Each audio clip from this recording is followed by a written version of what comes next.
Le soleil tombait sur la grande plaine. Le vent soulevait la poussière. Et dans la lumière rouge du crépuscule, une jeune femme respirait difficilement. Une flèche empoisonnée s'était logée dans son flanc. Ses parents savaient que la mort s'approchait, lente et inévitable. Mais alors que tout semblait perdu, le temps se déchira. Une lumière étrange traversa l'horizon, et un homme apparut, tombant à genoux dans la poussière. À ses côtés, une mallette métallique couverte de symboles inconnus. Personne ne comprenait. Il leva les yeux vers le père, terrifié, et dit d'une voix calme, « Je suis venu de loin, très loin. Je suis venu sauver votre fille. » D'abord, on voulut le chasser. Ses vêtements, sa voix, son regard, tout en lui semblait étranger à ce monde.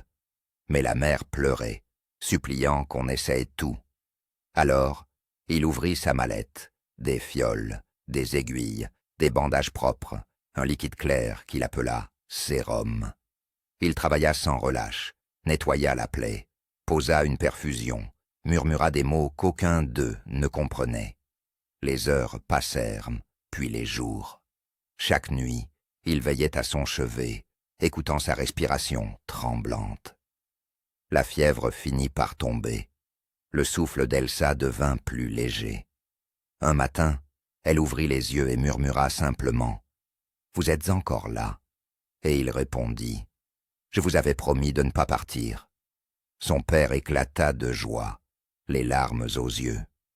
Il lui demanda ce qu'il pouvait faire pour le remercier. L'homme sourit et dit qu'il ne voulait rien, sinon un endroit où rester, aider à construire le ranch, vivre parmi eux. Peut-être même un jour, demander la main de la fille qu'il venait de sauver, si elle partageait ses sentiments. Le temps passa.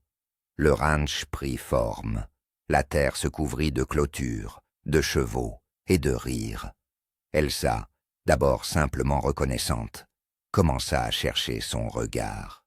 Elle aimait l'écouter parler d'un monde qu'elle ne pouvait imaginer.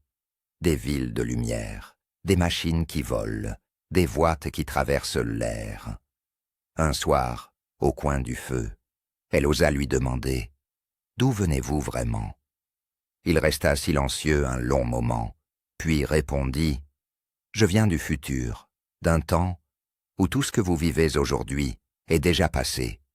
Mais ici, avec vous, le temps n'a plus d'importance. » Son père, surpris, ne chercha pas à comprendre. Il posa une main sur son épaule et dit simplement « Peu importe d'où tu viens, tu es des nôtres maintenant. » Le printemps revint. Elsa et l'homme se marièrent dans la petite clairière où elle avait failli mourir. Les saisons se succédèrent. Les années filèrent comme un rêve.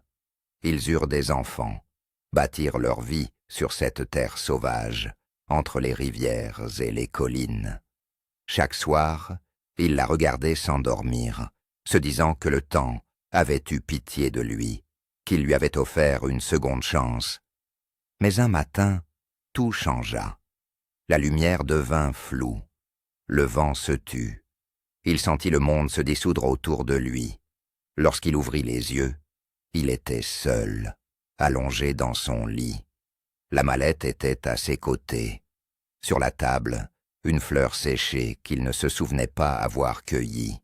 Il comprit alors que ce qu'il avait vécu n'était pas un rêve ordinaire.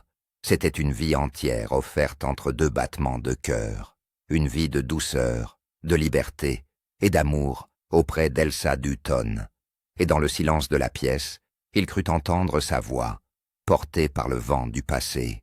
« Tu m'as promis de ne pas partir. »